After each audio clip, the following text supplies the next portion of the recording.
ये हमारा घर है, हमें अब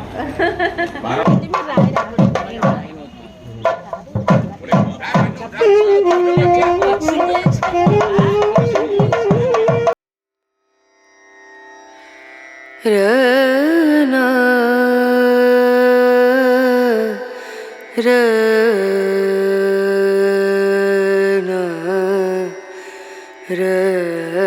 17 दिनों से मेरा कोई वीडियो अपलोड नहीं हो पाया है। उसका रीज़न सबसे बड़ा ये है कि हम जा रहे हैं एक बहुत बढ़िया वेडिंग अटेंड करने, और एक दो नहीं बल्कि पता नहीं, चलिए रास्ते में ही आपको बताती हूँ कि हम लोग कितने स्टेट क्रॉस करेंगे।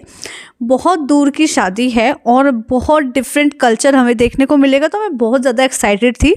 उसके रहते बहुत ज़्यादा जो वीडियोज़ थी ना वो भी मैं अपलोड नहीं कर पाई।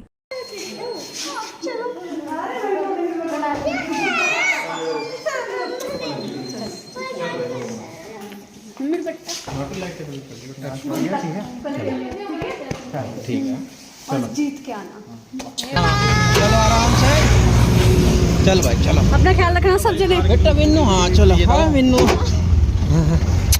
अच्छे से रहना, ओके, बाय बाय। बच्चों का ख्याल रखना। कौन? बाय बच्चों, थैंक यू, ख्याल रखना बच्चों का। आज तक के टाइम पीरियड में कभी भी मैंने अपने बच्चों को एक रात के लिए भी अकेला नहीं छोड़ा। ये पहला ऐसा मौका था जब मुझे पूरे 1 वीक के लिए उनसे अलग होना था। हाँ, थोड़ा सा दुख था, लेकिन कभी कभी कुछ नया करने के लिए खुद को मतलब करेज दिखाना बहुत ज़्यादा ज़रूरी होता है। अगर वो स्टेप हम नहीं लेते तो हम कई बार कुछ चीज़ों को मिस भी कर जाते हैं। तो कोमल के ऊपर बच्चों की जिम्मेदारी छोड़ने के बाद मैं थोड़ा सा खुद को रिलैक्स फील कर रही थी, और इस सब चीज़ों में ना मुझे माटू ने बहुत ज़्यादा हेल्प करी। उसने कहा नहीं मम्मा आपको जाना चाहिए, और यकीन मानिए मैं आना भी नहीं चाहती थी। उसने मुझे बहुत ही ज़्यादा ज़बरदस्ती इंसिस्ट किया कि आपको जाना ही जाना है। बस चलने वाली है ना, और बहुत अच्छा करना है क्या है बेटा? अरे पूरी गैदरिंग है यहाँ पे। वीडियो कॉल करूँ क्या? चल वीडियो कॉल करूँ।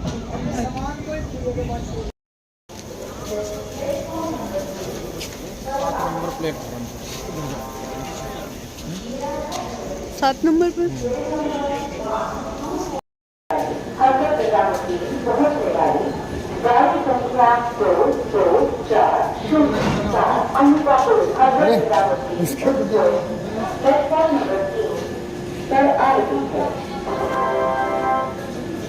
जिस टाइम पे मैं जॉब कर रही थी और मेरे बच्चे भी छोटे थे, उस टाइम पे भी मेरा ये पैशन एज इट इज़ था, लेकिन दोनों चीज़ों के साथ बैलेंस बनाना बहुत ज़्यादा मुश्किल था, और मैं बहुत ज़्यादा घर से बाहर नहीं निकल पाती थी। बहुत लंबे टाइम पीरियड के बाद अब मैं बाहर निकल रही हूँ, तो मुझे ऐसा लगता है कि जब अपॉर्चुनिटी हमारे सामने हो तो दिल खोल के उनका स्वागत करना चाहिए, वेलकम करना चाहिए, ताकि आगे भी हमें ऐसी अपॉर्चुनिटी मिलती रहे। तो मैं बहुत ज़्यादा खुश थी क्योंकि रास्ते में मैंने बहुत सारी ऐसी चीज़ें देखी। देखिए ये चंबल की घाटियाँ हैं जिन्हें अक्सर हम लोग सुनते हैं फिल्मों में, जो डाकों के लिए वर्ल्ड फेमस है। और जैसे ही चंबल की घाटियाँ ख़त्म होती हैं ना, इसी के ख़त्म नहीं होती एक्चुअली, बीच में ही जो चंबल की फेमस नदी है वो भी आई, और जितने भी लोग हमारे साथ उस टाइम पे बैठे हुए थे उन लोगों के लिए भी ये बिल्कुल न्यू था एक्सपीरियंस। तो उन लोगों ने भी इस सफ़र को बहुत इन्जॉय करा, और मैं बहुत हैप्पी थी क्योंकि एक नया ट्रेडिशन, नई संस्कृति, नए लोगों से मिलने का हमें मौका मिल रहा था। नए लोग तो नहीं कहूँगी क्योंकि मतलब उन लोगों को ऑलरेडी हम लोग बहुत अच्छे से जानते हैं। हम लोग पहुँच गए हैं उड़ीसा में, और उड़ीसा के बाद अब हम लोग एंटर करेंगे अपने आंध्र प्रदेश में, यानी जहाँ हमें जाना है। टोटल हम 5 स्टेट को क्रॉस करके आए हैं। 2 दिन का सफ़र, दिन रात का हमने तय किया है, और अब फाइनली उस जगह जा रहे हैं जहाँ हमें जाना है। एक साउथ इंडियन वेडिंग है जिसे अटेंड करने के लिए हम लोग आए हैं।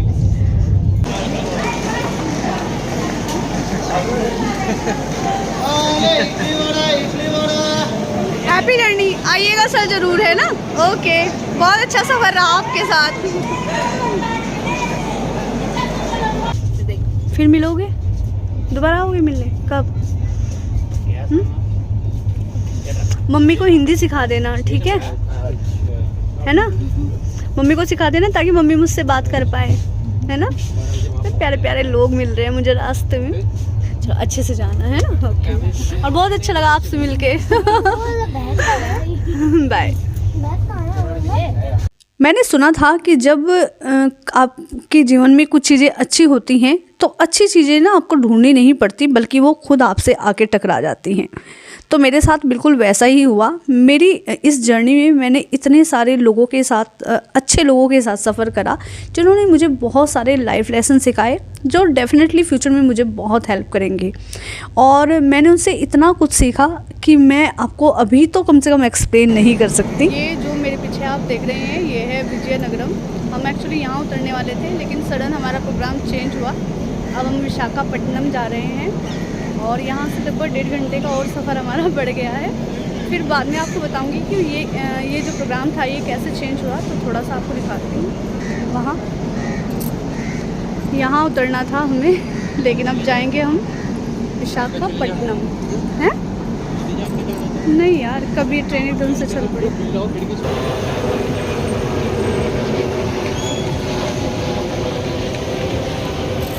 तो हम लोग पहुंच गए थे विशाखापट्टनम लगभग 4:30 बजे के आसपास। उसके बाद आके हम लोग फ्रेश हुए हैं और अब हम सब लोग डिनर करेंगे जिनके यहाँ हम शादी में आए हैं। बस थोड़ी देर बाद मैं आपको बताऊंगी एक्चुअली हम शादी में किसके यहाँ आए हैं। और मेरे लिए बहुत अच्छा एक्सपीरियंस रहेगा, क्योंकि घर की जो जिम्मेदारियाँ होती हैं उसके वजह से हम लोग बाहर ही नहीं निकल पाए, लेकिन इसकी वजह से हम लोग बाहर आ गए और बच्चों ने ज़बरदस्ती मुझे भी साथ भेज दिया। तो अब बस थोड़ी देर में निकलने वाले हैं। मैंने ये येलो कलर का सूट बदला है अभी।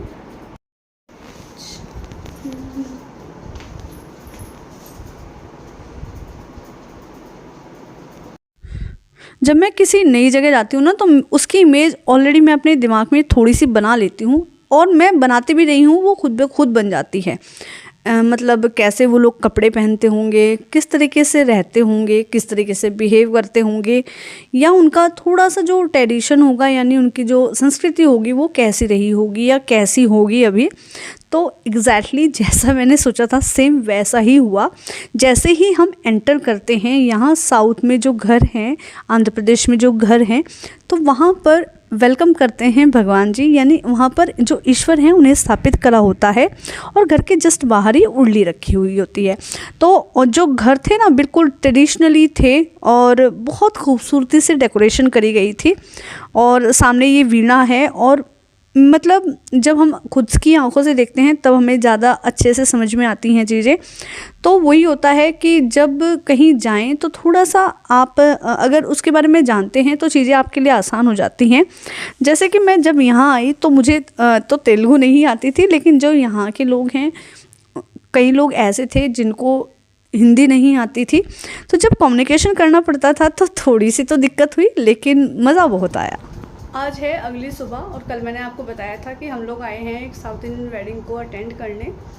और आपको बता देती हूँ कि ये वेडिंग एक्चुअली जो अक्की हैं उनके जो फर्स्ट ऑफिसर थे उनके बेटे की शादी है, और उन लोगों ने हमें बहुत ही रिस्पेक्ट और प्यार से बुलाया है। हालांकि हम लोग 6-7 स्टेट को क्रॉस करके आए, हमारे लिए जर्नी काफ़ी लंबी थी। और इस टाइम पे माटो के भी एग्ज़ाम है, आप लोगों को पता है अब बोर्ड स्टार्ट होने वाले हैं। बहुत मुश्किल था ना, लेकिन इतने प्यार से बुलाया था, मना ही नहीं कर पाए। तो आज वेडिंग का दिन है, और वेडिंग मतलब जो बारात जाएगी वो जाएगी शाम के समय, लेकिन अभी दिन में भी उनके यहाँ कुछ रिचुअल्स होती हैं। मुझे बहुत ज़्यादा कुछ पता नहीं है, क्योंकि हमारी जो यूपी की हैं वो बिल्कुल डिफरेंट हैं। हम लोग सब मिलकर देखेंगे कि कैसी होती है, और मैं कोशिश करूँगी ज़्यादा से ज़्यादा कवर करने की। तो मैंने ये जो जो रोज़ होता है ना, रोज़ कलर, उस कलर की साड़ी पहनी है, और इसी के साथ मैंने ये वाले झुमके इन्हें इसके साथ पेयर अप करा है। थोड़ा सा सिंपल रखा है सुबह का टाइम, और अभी उनके यहाँ पूजा पाठ स्टार्ट हो जाएगी तो हम लोग जा रहे हैं। अक्की भी जस्ट तैयार हो रहे हैं, और तो कोशिश करूँगी सारी चीज़ें आपके साथ शेयर करने की जितनी भी पॉसिबल हो पाएंगी, क्योंकि मेरे लिए वेडिंग का जो एक्सपीरियंस रहेगा बिल्कुल डिफरेंट रहेगा, बिल्कुल अलग रहेगा। चलिए चलते हैं।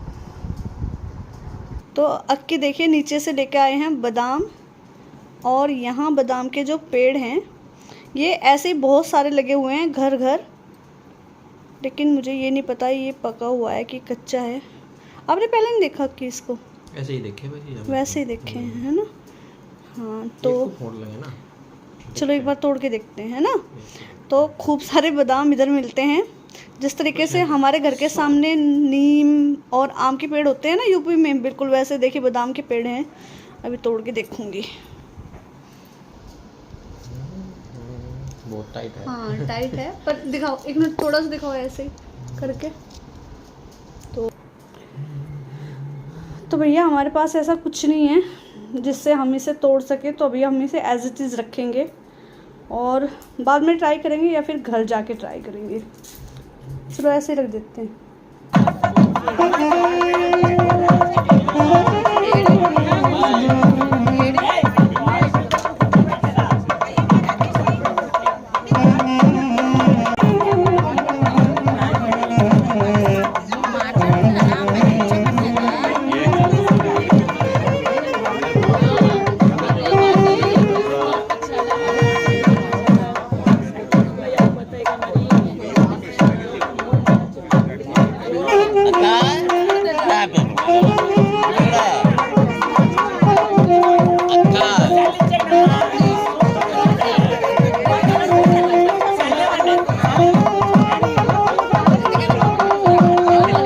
मैंने कहा था ना कि बिल्कुल डिफरेंट शादी है। तो हम लोगों के यहाँ क्या होता है कि कई दिनों पहले गाना बजाना स्टार्ट हो जाता है, हल्दी लग जाती है, चाहे फिर वो लड़का हो या लड़की हो। अब थोड़ी सी चीज़ें चेंज हो गई हैं। ट्रेडिशनली लोग अगर करें तो वो कई दिनों पहले निकलती है, जैसे पूजा पाठ में निकलती हैं सेम वैसे। और मेरे घर में तो बिल्कुल वैसे ही होता है। एक दिन पहले 2 दिन पहले हम लोग ऐसे जल्दी जल्दी में कुछ नहीं करते, लेकिन यहाँ इसी तरीके से जिस दिन बारात जाती है मॉर्निंग में पूजा पाठ होती है जो बहुत लंबी चलती है। और उसी दिन जो दूल्हा होता है, मैंने क्योंकि सिर्फ लड़के की शादी देखी है तो मैं उसी के अकॉर्डिंगली आपको बता रही हूँ, उसको मेहंदी लगती है, सॉरी हल्दी लगती है। तो हम सब ने मिलके हल्दी लगाई और हल्दी के बाद ना इनकी जो रिचुअल्स थी वो थोड़ी सी हम लोगों से डिफरेंट थी। मैंने ये देखा कि जितनी भी लेडीज़ होती हैं सब हल्दी लगाती हैं, चाहे वो घर में कितनी भी सारी क्यों ना हो, सब ने मिलके हल्दी लगाई। और जो कपड़े वेयर कर रखे थे ना लड़कियों ने स्पेशली, बिल्कुल वो वैसे ही थे जैसे हम लोग मूवीज़ में देखते हैं। और उसके बाद जैसे मतलब हल्दी की फंक्शन पूरा हुआ तो देखिए जो ये होता है ना, इसको हमारे यहाँ खारी उतारना बोलते हैं, लेकिन ये हमारे यहाँ करते हैं जो मामा होते हैं वो। मुझे आप ज़रूर बताइएगा कि आपके यहाँ ये रिचुअल कौन करता है। लेकिन यहाँ ये रिचुअल पेरेंट्स से स्टार्ट होती है और सब लोग करते हैं। मैंने तो इतना ही देखा, और क्योंकि मैंने आपको बताया ना मुझे थोड़ी सी लैंग्वेज का इशू आ रहा था, तेलुगु का वो लोग बोलते थे, हम लोग ठहरे हिंदी भाषी, तो थोड़ा सा तो जानने में दिक्कत हो रही थी। लेकिन जितना मैं देख के समझ पाई उतना सब आपके साथ एक्सप्लेन ही कर ही दूँगी।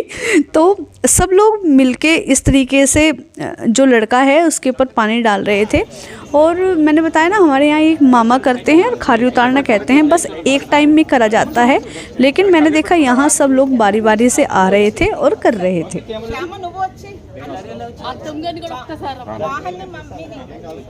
तो जैसे ही मतलब ये जो चल रही थी रीति रिवाज चल रहे थे, जो रिचुअल्स चल रही थी, उसके बाद हम लोगों ने थोड़े से फ़ोटो खिंचवाए अपने एज ए मेमोरी। और जैसे ही फ़ोटो सेशन ख़त्म हुआ तुरंत ब्रेकफास्ट रेडी था, वो भी ट्रेडिशनल था। और सबसे बढ़िया बात ये थी कि मैं हूँ प्योर वेजिटेरियन, तो मुझे बाहर जाके बहुत ज़्यादा दिक्कत आती है खाने पीने की। लेकिन सारा ही खाना जहाँ जहाँ भी मैंने खाया, शादी में ब्याह में, सब प्योर वेजिटेरियन उन लोगों ने बना रखा था। और जैसे ही हम लोग नाश्ता करके निपटे तो मैंने देखा कि दूल्हा वापस आया है दूसरे कपड़े चेंज करके। और फिर मुझे पता चला कि बारात दोपहर में 12 बजे निकलेगी, जो कि पहले मुझे शाम के लिए पता थी। और यहीं पे दूल्हा बैठ जाता है। अब भी बहुत सारी रिचुअल हुई, जिसमें से एक रिचुअल ये थी कि बहन अपने भाई का सर ढकती है और उसे प्रोटेक्ट करती है। और सब लोग हंस रहे थे, अपनी भाषा में कुछ कह रहे थे, ज़्यादा मुझे समझ नहीं आया। और जो मामा होते हैं, मामा भाई के यानी अपने भांजे के थोड़े थोड़े से बाल ना 1-2 बाल चारों तरफ से कट करते हैं। और क्योंकि बहन प्रोटेक्ट कर रही है तो बाल कट करने के बाद बहन को नेक दिया जाता है।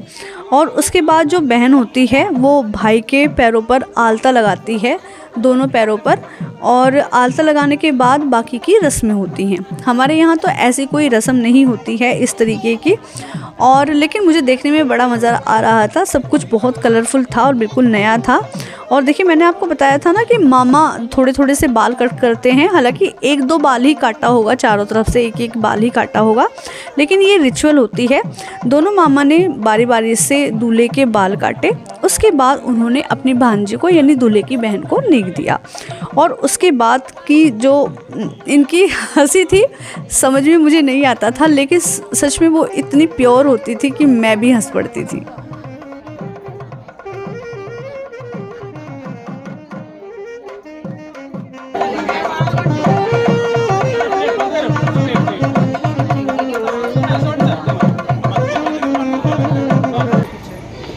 हर जगह ना नारियल के पेड़ हैं, सब जगह नारियल के पेड़ हैं, खूब सारे, सबके गार्डन वगैरह में सब जगह नारियल ही नारियल हैं। यहाँ भी नारियल हैं।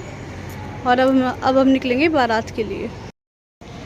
तो दोस्तों, जो फंक्शन था ऑलमोस्ट ख़त्म हो गया है यहाँ का। अब हम बारात के लिए निकल रहे हैं और बारात जाएगी यहाँ से कुछ दूर, 1.5-2 घंटे के आसपास का सफ़र।